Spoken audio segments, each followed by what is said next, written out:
It has been a busy morning. Dad's here today, but what Dad's doing, he's just kind of driving me around. I'm cutting the trees, and when I get them on the ground, he measures them out and marks them, and I buck them. Nathan came back to work with me today. He's actually on the skid steer, and he's just packing logs, and it's really makes things nice. It's he's quite a ways behind because we've laid several trees down this morning, but it's nice that he's getting them to the deck and I can cut. And Dad, he's over here and he's walking down the creek looking at trees right now. You can see him out there. But yeah, so I haven't really had much time to film. Dad's kind of cracked the whip on me, but we're gonna bring this one down. We got a pretty good group of them right here, and like I said, when we get them on the ground, Dad marks them and I buck them, and Nathan packs them to the deck. I've got another saw, one of my other new saws. I'm using it today until I can get my other new saw in and get the tensioner fixed on it. So always good to have a few backups.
just got back from lunch.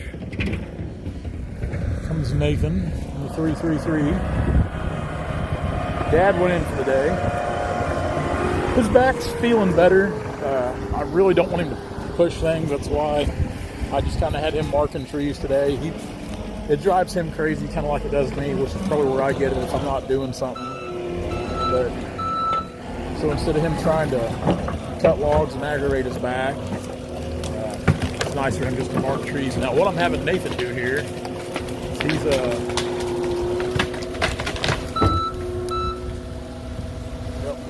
there we go. Do a little flood control. That little barricade there, it made that water pool up. So we're going to release that, drain that water out of there, and hopefully this crossing will stay dry a little better.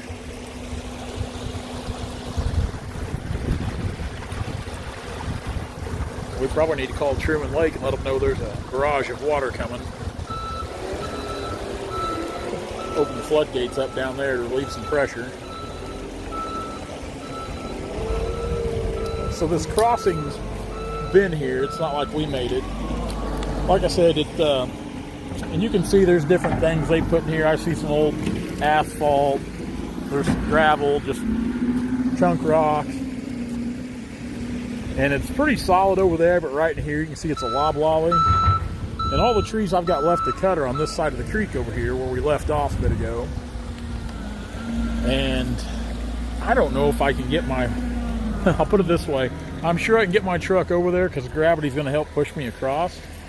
But I don't know if I can get back across here. That's what worries me. So that 550 doesn't go very well anyway.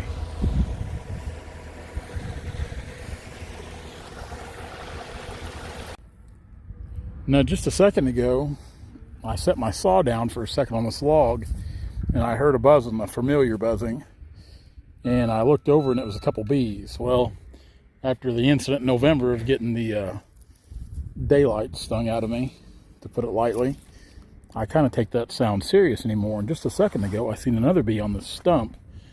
They don't seem aggravated, and I kind of walked over easily to this tree that I just cut, looking for a swarm or something like that, and I'm not seeing them, but one of these trees around here somewhere is going to have a beehive in it. And I'd like to know which tree it is, so I don't cut it, for one, and two, I don't cut it by accident and find out. Because if it's, even if it's in one of these walnut trees, we'll leave it there. We'll leave the tree just to keep the bees, but I don't want to cut it by mistake, and I don't want to get stung because luckily I'm not allergic to them, but getting stung is just, it is not that pleasurable. And usually by the time you know what's happening, it's already way too late.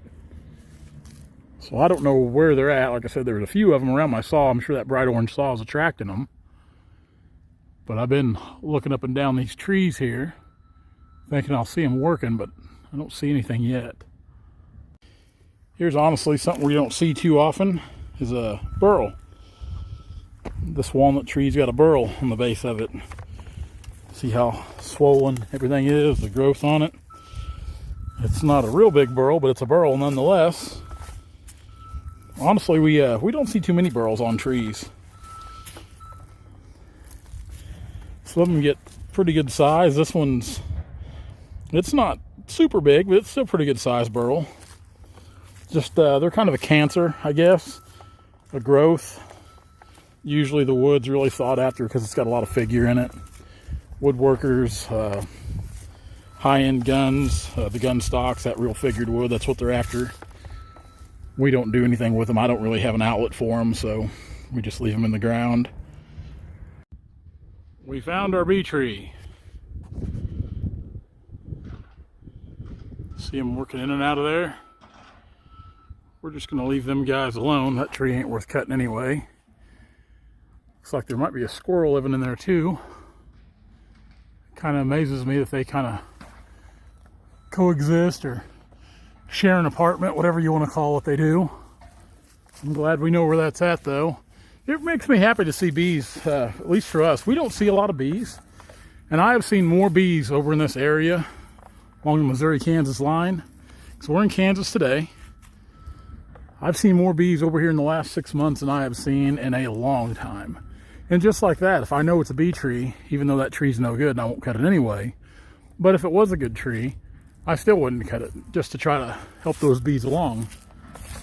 It's neat to see bees. They're important. They play a vital role in our ecosystem. An old stump from years ago when the first time they cut this walnut out of here. So I'm going to cut one more tree to round out the day. Then we'll go up here to the log deck and take a look at it. Nathan, he's got quite a few over here to pack out, which he's got to be in before 5 o'clock, which it's 2:30 now. And I've actually got a few things I need to do. I need to run by the saw shop and drop off my other 661 because they were closed yesterday. Drop it off. It's supposed to rain starting tonight about 10 o'clock over here. So no work tomorrow. We already know that with the wet weather because like I said, we have to run tracks right now just because it's so wet. But I'm going to bring this one down. I think I can swing it around and miss my truck. That's kind of playing with fire, isn't it? But I think I can put it right out there, kind of right where Nathan is right now. So we'll see if we can bring it down. Then we're going to try to make it across the crossing and head up to the log deck.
Not too bad of a pile of logs.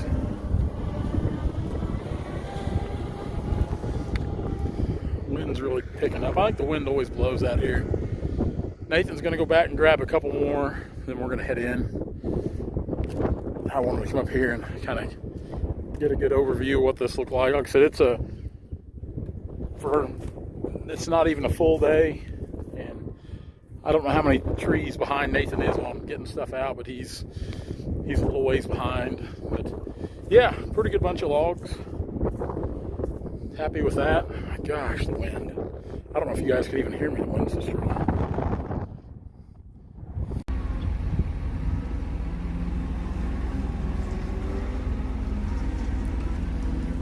When it's muddy like it is now, tracks are definitely the only way to go. That's what's keeping us getting wood out. And that's what's going to keep us getting wood out, is tracks.